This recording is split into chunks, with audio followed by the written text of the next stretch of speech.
Dinosaurs.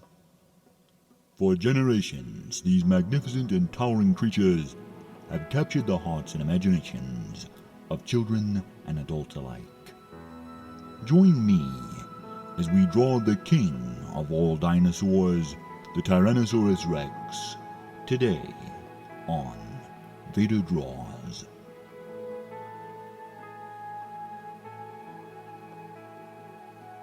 Most of us have been to a museum at some point in our lives, and if you have, you've seen the skeleton of a tyrannosaur.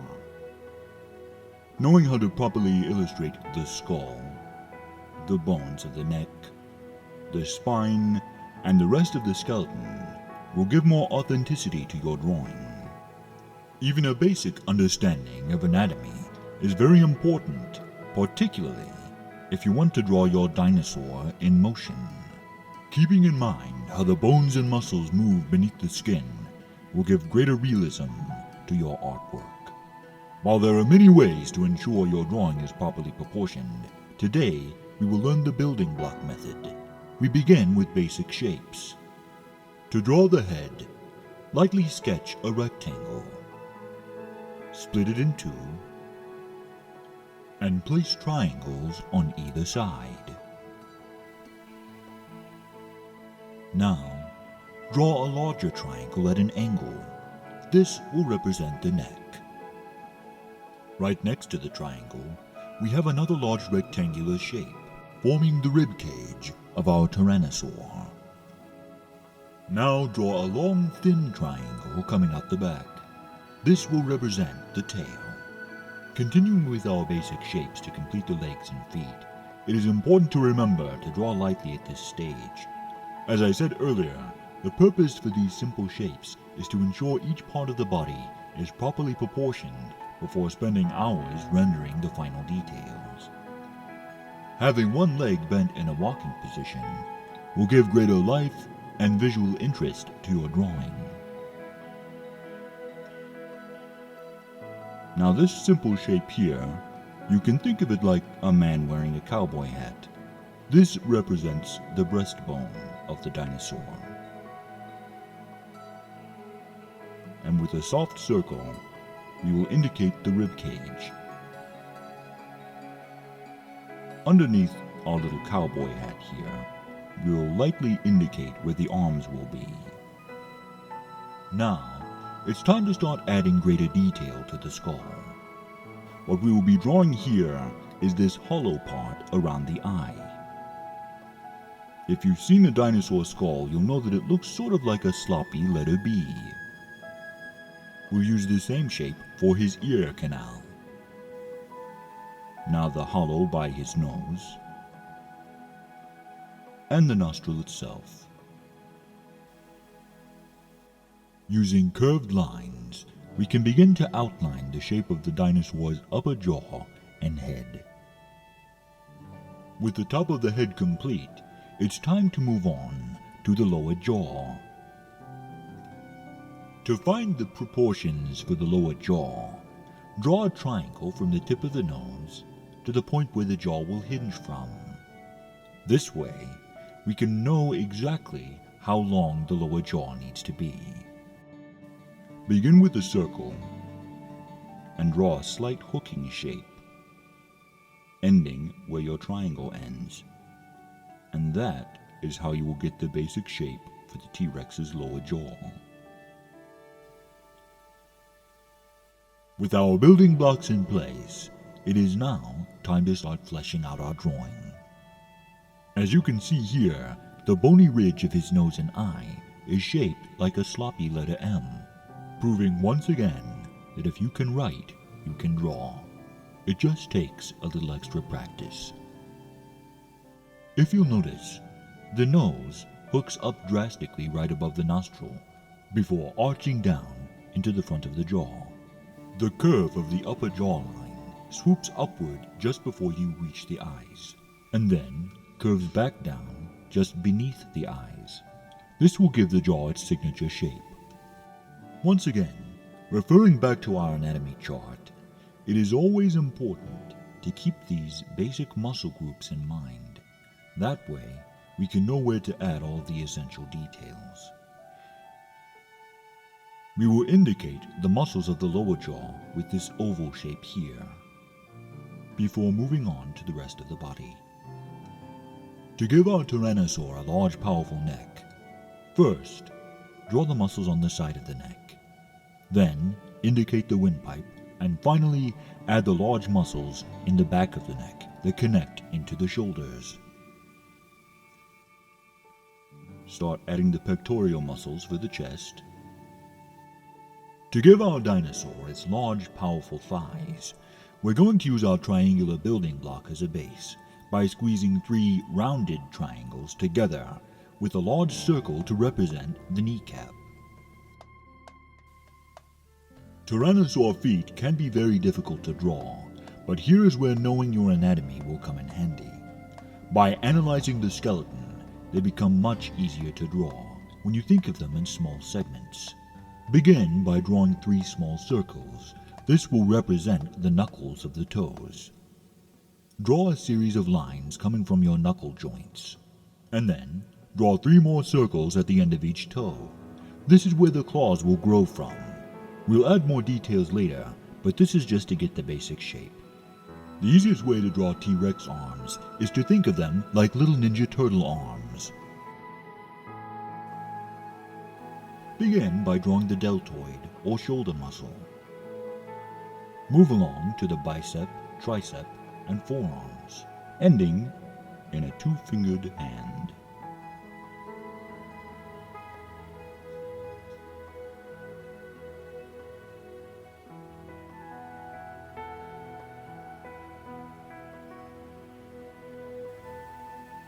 The muscles for the tail travel all the way up the back.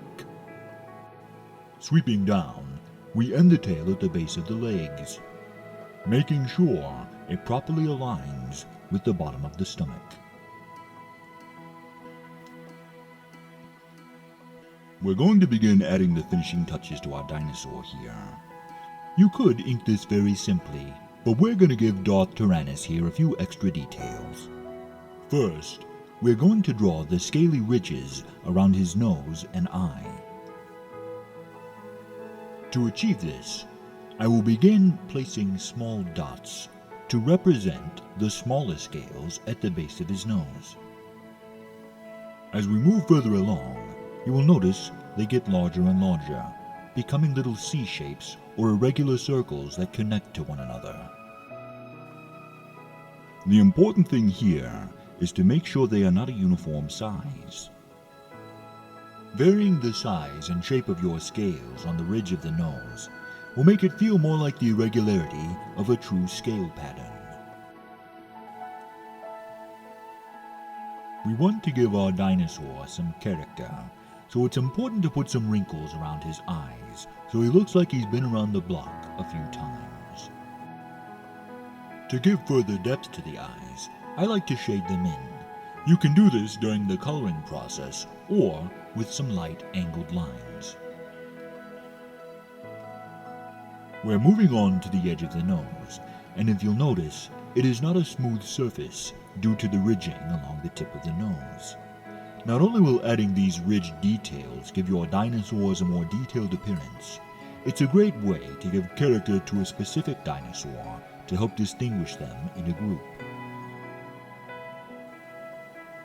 And now we begin to render the upper jawline. Once again, if you'll notice, these lines are not perfectly smooth. The reason being, this is a living biological creature we are drawing here. If this was a machine, we would want precise lines. But giving small irregularities to your line work, if you're drawing a creature, a tree, or an animal of some kind, will give a greater feeling of being alive.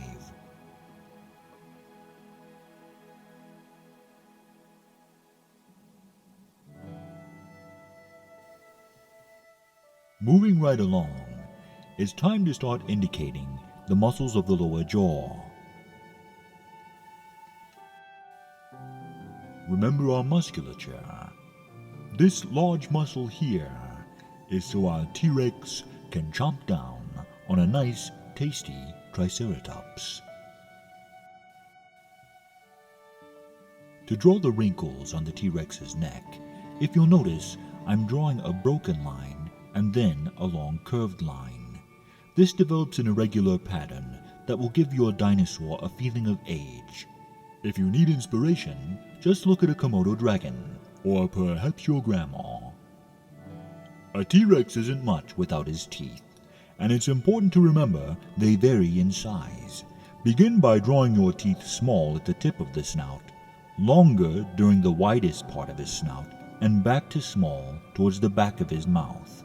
Remember to vary the size and shape of your teeth to make them look more realistic. Let's also give him a tongue so he can taste his dinner. As we start to draw the neck, you will notice I am drawing the muscles with broken lines. The reason I'm doing this is because it looks more like muscles bulging beneath the skin. Using long curved lines, let's travel along the length of his spine to complete his tail. With the head, neck, and tail complete, it is time to begin inking the muscles of his legs. Once again, you will notice I am not completing these lines. Rather, I'm breaking them in the middle, just to indicate where the muscles are beneath the surface of the skin. This technique also applies to drawing human forms if you're interested in drawing superhero comic books. Drawing these creases from underneath the joints of the arms and legs will give the appearance of aged leathery skin folds.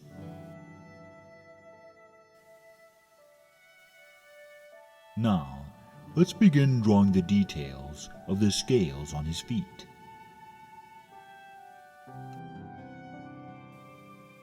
Begin by carefully inking the claws on the tips of his toes. Once we have the general outline for his foot complete, we can start adding this thick scaling pattern down his legs and across the knuckles of his toes. This will give a greater element of realism and believability to your dinosaur. When you're finished, repeat the process for the other toes. We're in the home stretch now, and all that remains is adding a few final details to the back of our dinosaur. Let's add some skin folds to the back of his neck. Just like before, you will see I am varying my line length and shape, going from short to long, traveling all the way down his spine just to give him more character. You can add as many extra details as you like, whether it's stripes, spots, or spikes down his back. It's all up to you. This week's video was brought to you by the generous support of Admiral John Crawford, Captain Matthew Nicholson, Snowtrooper Captain Noah Dingley, Elizabeth Mulligan, and I'm just happy to be a stormtrooper, Adam Jordan. The Empire thanks you for your service, my friends. If you're new to the channel, join the Empire today by subscribing to Vader Reviews, and always remember, anyone can draw.